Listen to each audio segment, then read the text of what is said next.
Bonjour et bienvenue donc dans cette troisième vidéo consacrée aux incertitudes de mesure. Dans les deux précédentes, nous avions mis en évidence le modèle de la mesure avec ses paramètres mesurables.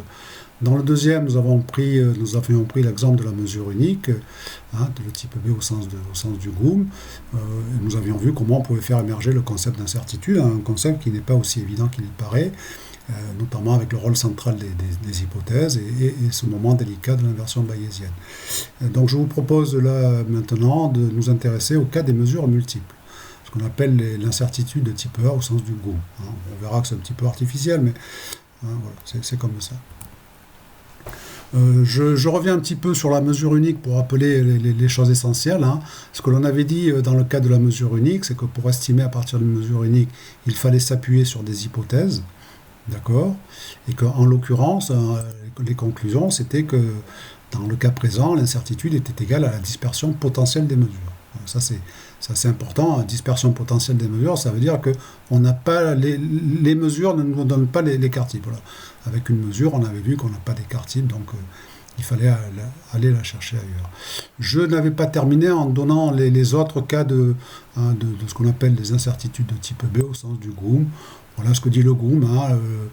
Voilà, les incertitudes sont évaluées par un jugement scientifique fondé sur toutes les informations disponibles, etc. Bon, donc on peut utiliser des résultats de mesures antérieures.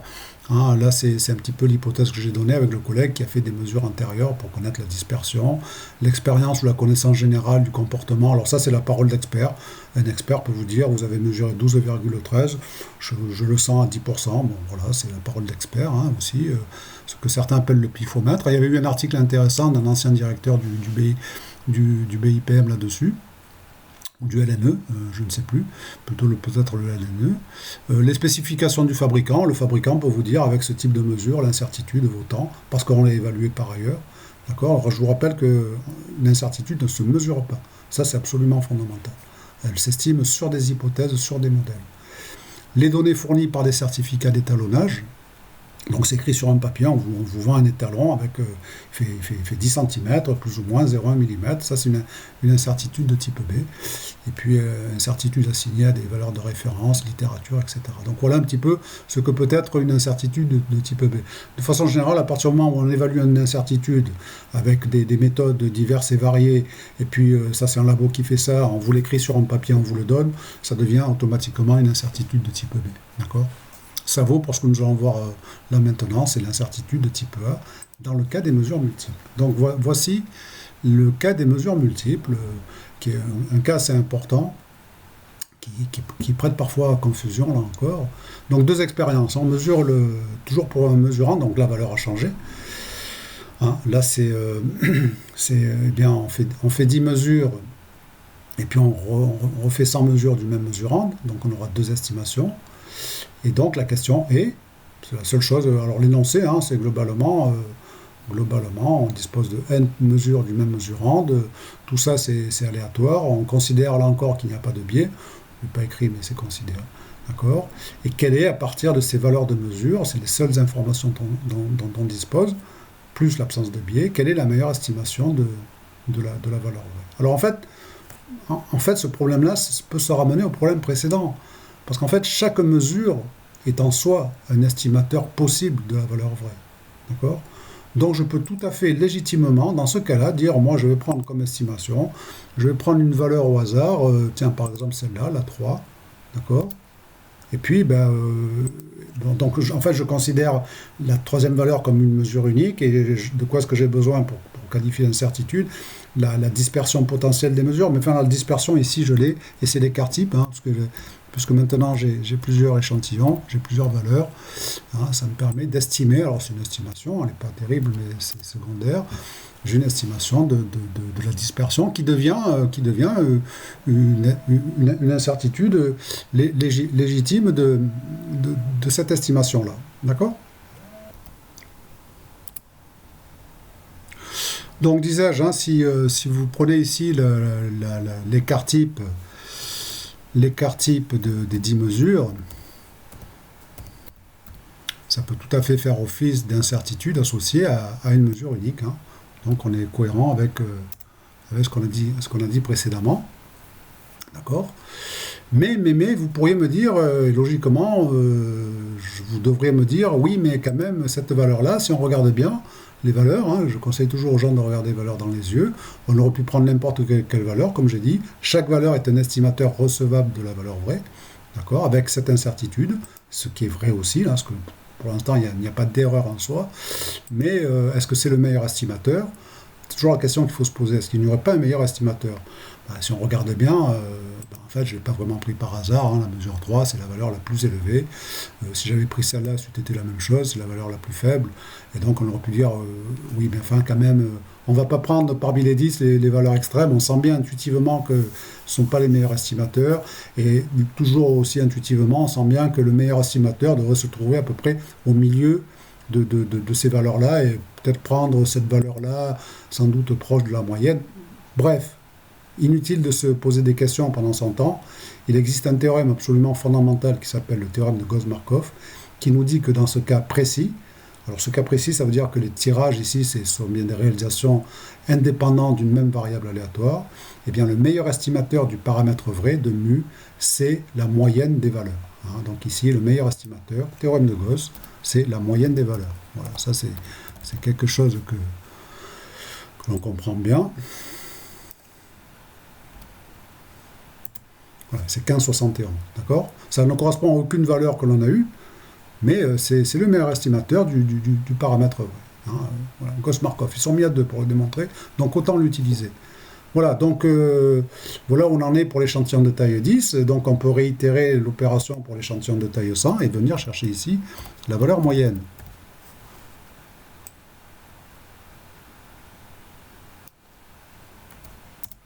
Voilà, 15,45. Alors vous voyez, je repose la question, on a deux estimateurs d'une même valeur vraie. On a 15,71 et 15,45. En présentiel, lorsque les gens sont devant moi, lorsque je leur demande, d'après vous, quel est le meilleur estimateur des deux, a priori, qu'est-ce que vous prendriez si vous deviez en retenir qu'un? En général, les gens n'hésitent pas longtemps, ils me disent, on va prendre celui-ci. Pourquoi? Parce que celui-ci, on a fait 100 mesures. Et là encore, on sent bien intuitivement que plus le nombre de mesures augmente, plus la taille de l'échantillon est grande, et plus l'estimation sera meilleure sera l'estimation. Alors, qu'est-ce qui va caractériser une meilleure estimation qu'une autre? Eh bien, si l'estimation est meilleure, l'incertitude devrait être plus petite. Donc, tact, on va les calculer comme on a fait pour le cas précédent, on va aller chercher l'écart type. Et donc, si le raisonnement que l'on a tenu est correct, on devrait avoir une valeur plus petite. Ben là, perdu. Hein, on a 3,08 et ici on a 2,85. Alors en vérité, le fait que ce soit supérieur ne change rien à l'affaire. Un test statistique nous montrerait que ces écarts types ne présentent pas d'écart significatif. Hein, l'écart type vrai c'est 3. Et donc là, il n'y a pas de scoop. Pourquoi? Où est l'erreur? Il y a quelque chose qui ne colle pas. Il y a quelque chose qui ne colle pas parce qu'effectivement, on devrait avoir une incertitude plus petite ici. Ce qui ne colle pas, c'est qu'en fait, en prenant l'écart type, eh bien, on fait juste la mesure de la dispersion des valeurs. On ferait 1 million de mesures, on aurait toujours une valeur de l'ordre de 3. On aurait peut-être 3,006, mais ça ne changerait rien à l'affaire. Hein, l'écart type, qu'on le calcule, c'est la dispersion des mesures. Ça n'est pas l'incertitude. Alors comment on va s'en sortir dans ce cas-là? Eh bien, il faut revenir au cas de la mesure unique. Parce qu'en fait, en prenant la valeur, qu'est-ce que l'on a fait? On a pris les 10 mesures, et à partir de ces 10 mesures-là, au travers de la formule de la moyenne, on en a sorti une valeur unique. Donc en fait, le résultat de la mesure, ce n'est pas l'ensemble de ces 10 valeurs, c'est la valeur moyenne. Donc en fait, on a une seule valeur de mesure en soi, prise comme estimation de mu. D'accord? C'est un petit peu comme si vous aviez un appareil qui, avec un algorithme interne, un mécanisme interne, vous appuyez une seule fois sur le bouton, il vient mesurer 10 fois votre mesurande, il vous sort la valeur moyenne. Et donc vous, ce que vous avez sur votre scope, c'est une seule valeur moyenne. Donc ça correspond au cas de la mesure unique. Hein, donc en prenant cette moyenne-là, ce signal résultant, eh bien on est dans le cas de la mesure unique. Et qu'avait-on dit sur le cas de la mesure unique? À quoi est égale l'incertitude lorsqu'on va prendre cette mesure unique comme estimateur de la valeur vraie? Ben, l'incertitude, ça sera la dispersion potentielle de ce signal. Or ce signal-là ici, à nouveau, pour le problème de la mesure unique, je n'ai pas d'écart type, je ne sais pas comment il bouge. D'accord? Pour savoir comment il bouge, là, idem ici, D'accord? C'est le même problème, hein. Il faudrait pour savoir comment bougent ces valeurs-là, il faudrait que j'obtienne, que je retire d'autres échantillons, ici de taille 10, ici de taille 100, j'en fasse plusieurs échantillons de même taille, que chaque fois je recalcule la valeur moyenne, et là je verrai comment bouge le signal moyen. D'accord? Donc là on tourne en rond, parce qu'on ne s'en sort pas. Or, il existe un théorème absolument fondamental en statistique, le théorème central limite, dont un des corollaires, le théorème de la moyenne, va nous permettre de répondre à la question. Voilà. Alors c'est quoi quelle est la question? En fait, je vais refaire ici cette petite expérience. Je vais réitérer, alors là j'ai le premier échantillon de taille 10 avec sa valeur moyenne. Je vais faire 30 autres échantillons. Voilà, alors peut-être 30, 45, c'est peu importe ce nombre, hein, il n'est pas important. Et vous voyez, j'ai ici 30 valeurs moyennes d'échantillons de taille 10. Alors regardez ce que l'on constate, hein, c'est que les moyennes, on le voit à l'œil, toujours regarder les valeurs dans les yeux. Hein, on voit bien que les moyennes bougent moins, fluctuent moins. Là j'ai un 21, hein, j'ai 21, je retrouve un 11 ici, etc. D'accord? Alors que là, on sent bien que les valeurs extrêmes, c'est 15, 15, 16, 14, ça bouge beaucoup moins. Hein. C'est une des propriétés de la moyenne, c'est d'écraser les fluctuations. Alors il ne faut pas trop écraser, mais c'est bien d'écraser un peu quand même. D'accord? Et alors, on peut tout à fait calculer la dispersion du signal moyen en prenant l'écart type des moyennes.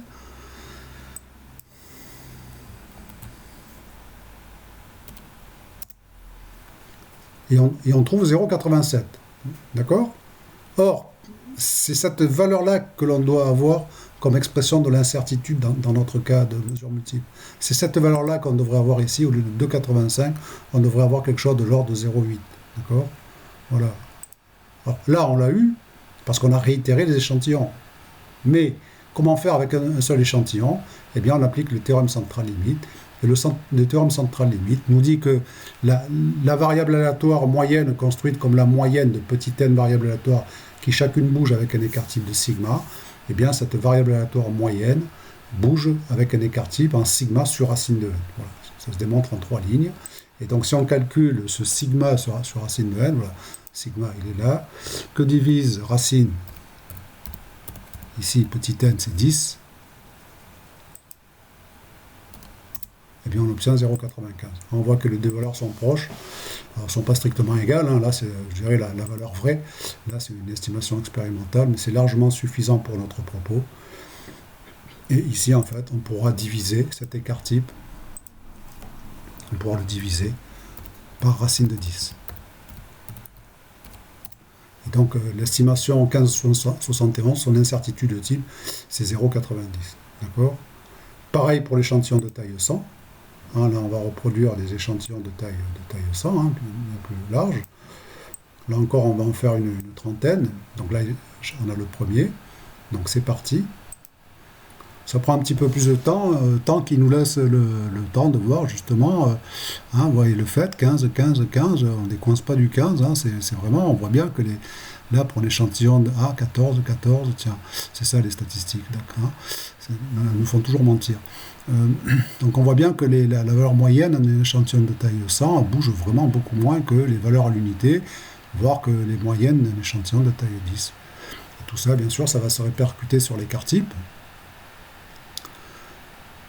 Voilà, on va attendre que ça se termine.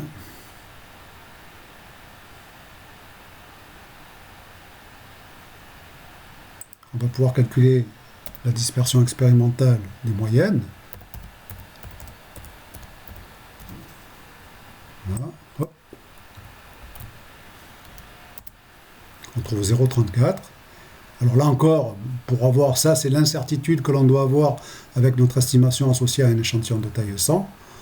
On l'a obtenu ici en réitérant les échantillons de taille 100, mais à partir d'un seul échantillon, on applique le théorème central limite, son corollaire, le théorème de la moyenne, et on calcule, et on peut le calculer comme sigma, paramètre de dispersion, que divise la racine carrée de la taille de l'échantillon. Ici, je vais le chercher, c'est ça.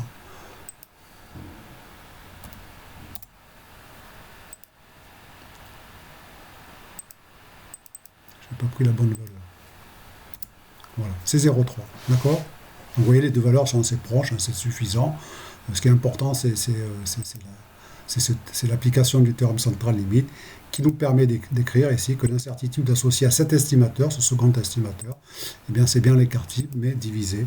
C'est bien la dispersion, mais c'est la dispersion potentielle de la valeur moyenne. C'est donc divisé par racine de 100. Bon, c'est 10 en vérité, mais voilà, c'est 0,31. Où l'on constate qu'effectivement, cet estimateur-là a une incertitude plus petite que celui-là. C'était l'objectif, d'accord, où l'on voit l'intérêt de répéter les mesures et d'avoir des échantillons de taille le plus élevée. Ça permet de réduire les incertitudes liées à la fluctuation de la mesure. Et uniquement celle-là. Ça réduit pas tout. On va voir un petit peu les limites. Alors là, ça tombe. Alors, est-ce que ça marche bien? Ben, la valeur vraie, elle est là. C'est 15,20. Et on voit qu'effectivement, ce second estimateur est plus proche. Voilà un petit peu. Alors, on peut le voir directement, là aussi, en revenant ici. Là, je suis sur la réalité expérimentale, d'accord? Enfin, peu importe, la valeur vraie. Si je répète les mesures, voilà, j'ai une première mesure unique à 14,21. D'accord. Et puis si je prends l'estimation de l'écart type, bah, c'est toujours sigma sur racine de n. D'ailleurs, même quand vous avez une seule mesure, puisque quand vous avez une seule mesure, petit n est égal à 1. Donc on va l'écrire directement. C'est égal ici à ce sigma que divise racine de petit n qui pour l'instant est égal à 1. Voilà. Et on retrouve ici l'incertitude de type B associée à une mesure unique. D'accord. Maintenant, si on cumule les mesures, voilà, j'en fais 2. Ben, j'ai gagné un terme racine de 2. Ça, c'est racine de 2, pile poil. D'accord. Et la valeur moyenne est ici. Vous voyez. Alors, qu'est-ce qui se passe? Bon, la valeur moyenne, elle fluctue, bien sûr. Et on voit surtout que l'incertitude baisse. Là, elle baisse rapidement. On est passé de 2 à 0,89 au bout de 5 mesures. Voilà. Et donc, quelque part, l'incertitude étant de plus en plus petite, vous voyez, la loi de probabilité de la valeur vraie, de l'estimation de la valeur vraie ne cesse de baisser. C'est cet écart type-là. On se rapproche de la valeur vraie. Et la valeur vraie, elle est là. Je vais la mettre, elle est ici. Et vous voyez, lorsqu'on cumule les mesures, on se rapproche de la valeur vraie. Alors on s'en rapproche, on s'en éloigne. La vitesse de convergence est assez lente, puisque c'est un racine carré du nombre de mesures. Si on fait une mesure toutes les secondes, ça sera un racine carré du temps. D'accord. Donc on gagne beaucoup au début. Après, si on veut continuer à y gagner, il faut vraiment faire beaucoup de mesures. Ça tombe bien, je vais lancer un cycle de 1000 mesures. Ouais, vous allez voir. Alors l'image va rester figée. Par contre, on va voir évoluer les estimations ici, la moyenne et puis l'incertitude. Donc je lance mes 1000 mesures. Voilà, c'est parti. Et vous voyez, la moyenne fluctue.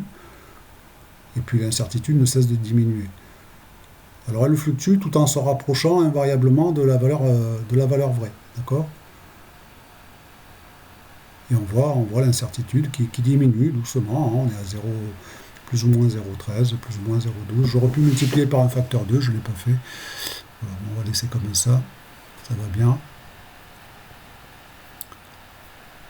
Voilà, donc c'est un principe assez puissant qui permet de réduire les incertitudes, et les cas de mesures multiples sont plus fréquents qu'il n'y paraît, d'accord. Et le théorème central limite et ce théorème de la moyenne s'appliquent dans de nombreux cas, et c'est dommage de s'en priver, d'accord. Par contre, il faut être vigilant parce qu'il y a des cas où effectivement il ne s'applique pas. Voilà, le théorème central limite ne permet pas de réduire l'incertitude associée à un biais éventuel, par exemple. Il ne permet pas, dans le cas où la mesure ne fluctue pas, ce qui peut arriver, eh bien, dans ce cas-là, effectivement, le théorème central limite, par construction, ne peut pas s'appliquer, il n'a aucun sens. Voilà. Donc il y a des cas où il ne s'applique pas. Pour autant, ce n'est pas parce qu'il y a des cas où il ne s'applique pas qu'il ne faut pas l'appliquer quand on peut l'appliquer. Je ne sais pas pourquoi il y a mis là, c'est pas grave. Voilà, donc on arrive à 12,29 plus ou moins 0,06. Et la valeur vraie, on l'a donc ici, c'était le cas de la mesure unique. La valeur vraie est égale à 12,30. D'accord. Donc vous voyez l'intérêt du théorème central limite, et ici de son corollaire, le théorème de la moyenne. Pour montrer encore l'intérêt, je vais vous faire une démonstration du théorème central limite, proprement dit. Le théorème central limite va au-delà du sigma sur racine de n. Le théorème central limite, en gros, il nous dit, voilà, si on prend des variables aléatoires qui bougent avec un écart type sigma, et qu'on en fait des réalisations indépendantes, petit n réalisations indépendantes, si on construit la variable aléatoire moyenne comme la moyenne de ces petites n variables, et bien à ce moment-là, quelle que soit la nature de la variable de départ, gaussienne, pas exponentielle, uniforme, constance courbe, etc. Et lorsque n augmente et tend vers l'infini, eh bien la valeur moyenne va se comporter comme une gaussienne. Donc ça, c'est très puissant. Alors, on ne l'utilise pas lorsqu'on n'attend pas que petit n tende vers l'infini. Ça marche bien même pour 10 valeurs, ça marche déjà pas mal. Comme ça qu'on peut construire, par exemple, une loi gaussienne en partant d'une loi uniforme, hein, avec un échantillon de taille 10, vous obtenez quelque chose d'assez gaussien. Hein. Bon, ça ne va pas de moins l'infini à plus l'infini, mais d'accord, voilà. Alors là, je vais faire une première expérience. Je vais prendre une variable de départ qui est déjà gaussienne. Je vais faire 6000 tirages que je vais regrouper par...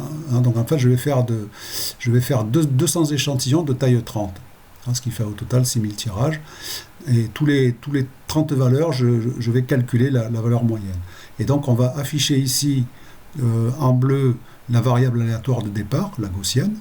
Et puis on affichera en jaune la variable aléatoire de la moyenne. D'accord? Et on va voir ce que c'est. Allez, je lance la simulation. Donc voici le résultat. Hein. Là, j'ai affiché l'histogramme en effectif. Alors c'est pour ça que la variable de départ, elle est tronquée, elle monte très haut, elle redescend. C'est une gaussienne. Et on a ici, avec une dispersion beaucoup plus réduite, eh bien, les 200 valeurs moyennes par paquet de 30. Et on voit qu'effectivement, la moyenne bouge moins, elle est gaussienne aussi. Hein, donc, alors, si on applique le théorème central limite, que j'appelle statistique pour l'instant, on vient ici coller une gaussienne, donc on voit que ça matche bien. Et alors, l'écart type, la moyenne expérimentale des 6000 valeurs, c'était 100. La valeur vraie, c'est 100, tout simplement. L'écart type expérimental, c'est 24,9. La valeur vraie, c'était 25. Et puis, on a, là encore expérimentalement, l'écart type sur ces 200 valeurs, ça nous donne 4,9. Et si on applique le théorème central limite et que l'on divise 24,9 donc par racine puisqu'on a 200 échantillons par racine de 200, eh bien on obtient 4,5. D'accord? Par racine de 30, pardon. D'accord? On divise pas par racine de 200, par racine de 30. Voilà, on obtient 4,5. Ce qui marche bien. Voilà. Alors on peut refaire la même chose, on peut refaire la même chose en prenant une variable aléatoire exponentielle. Donc il n'y a rien de moins gaussien qu'une variable exponentielle, vous allez voir, elle a une tête d'exponentielle négative, hein. Donc il n'y a rien de moins gaussien. Et là encore, on va faire 200 échantillons par paquet de 30, donc des échantillons de taille 30. On va en faire, là encore 6000 tirages, donc c'est parti.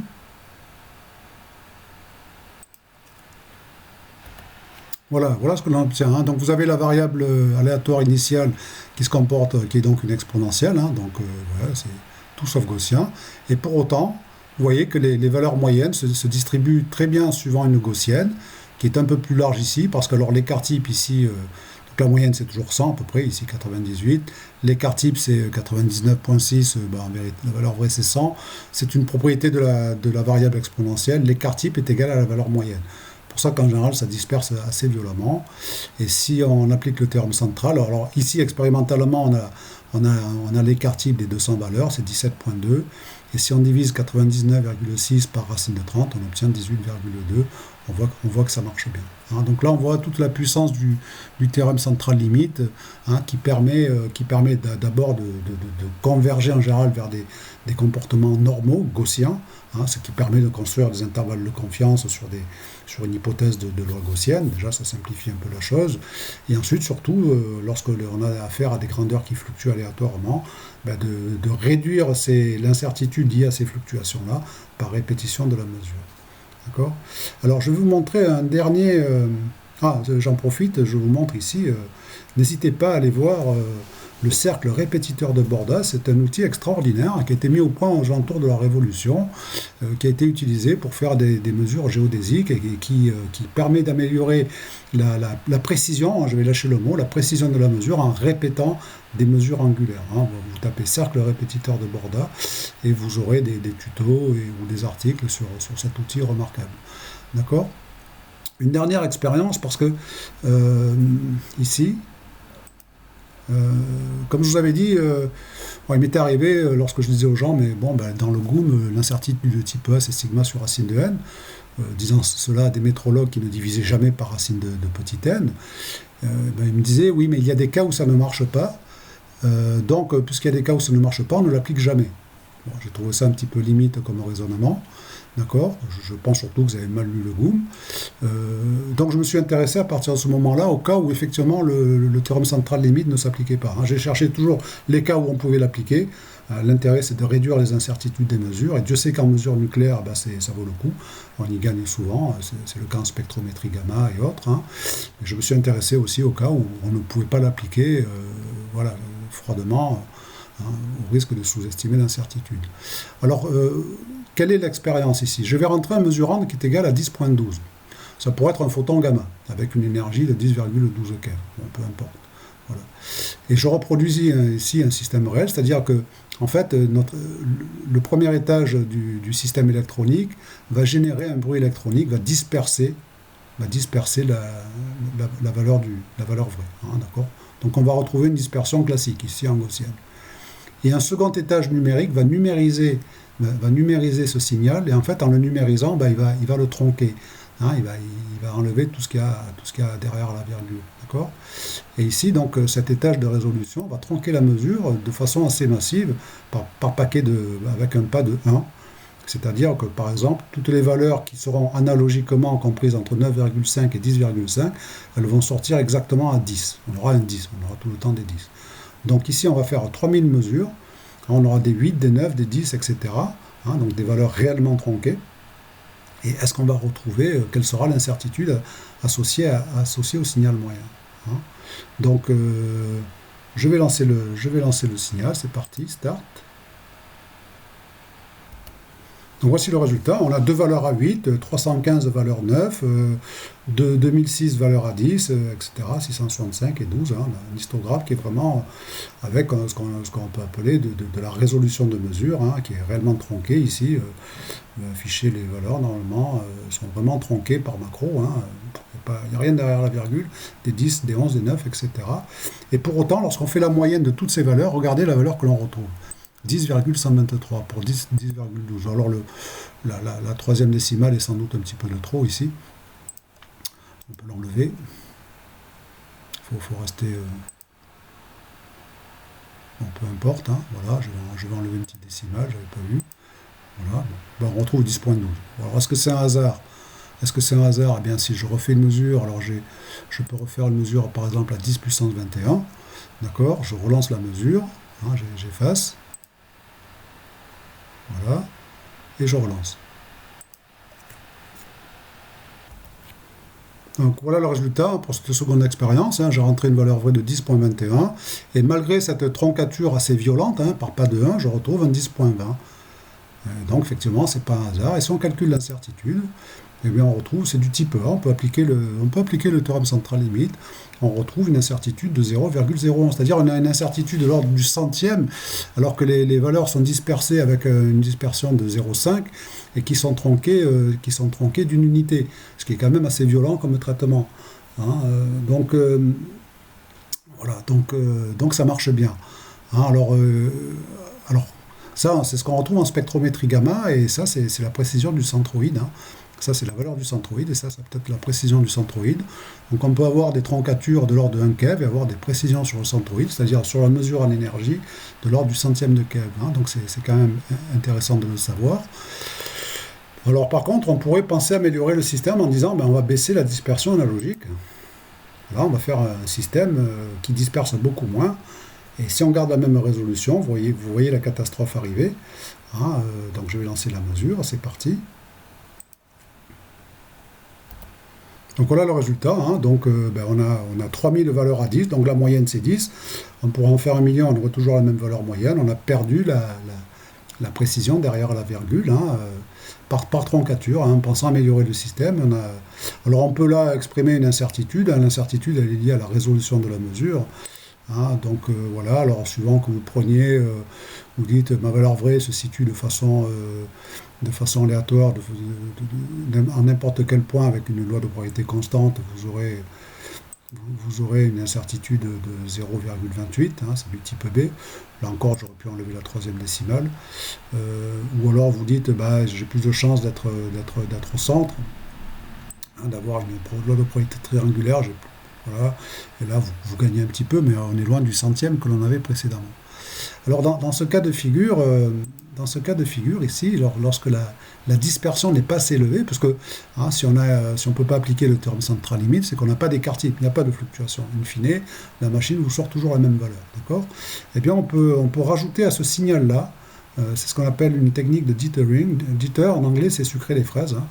On va rajouter un signal bruité, de moyenne nulle, bien sûr. On ne va pas introduire de biais, mais on va bruiter le signal de façon assez large, donc c'est pas très propre. Et donc là, si on relance des calculs, c'est parti. Et bien voilà, on a un signal qui attaque un petit peu plus de canaux, hein, qui est plus uniforme, bien sûr. Hein, on voit bien que les hauteurs sont au prorata des surfaces là, qui sont comprises dans chaque canal. Mais on retrouve un 10,20. D'accord. Alors une remarque, hein, lorsqu'on connaît la valeur vraie et qu'on a une estimation, on n'a plus d'incertitude en soi, on a ce que j'appelle un écart à la valeur vraie. Hein, c'est ce que l'on peut faire par ces techniques de Monte-Carlo.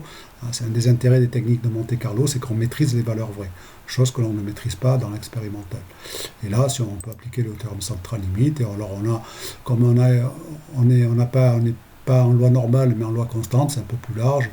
On a non pas 1 centième, mais 0,016.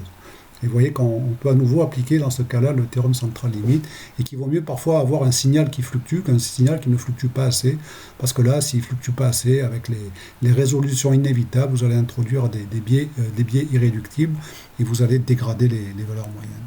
Voilà, j'en ai terminé pour ce morceau de bravoure sur l'incertitude de type A, notamment sur le théorème central limite, et toutes les applications qu'on peut en faire en métrologie. On vous remercie.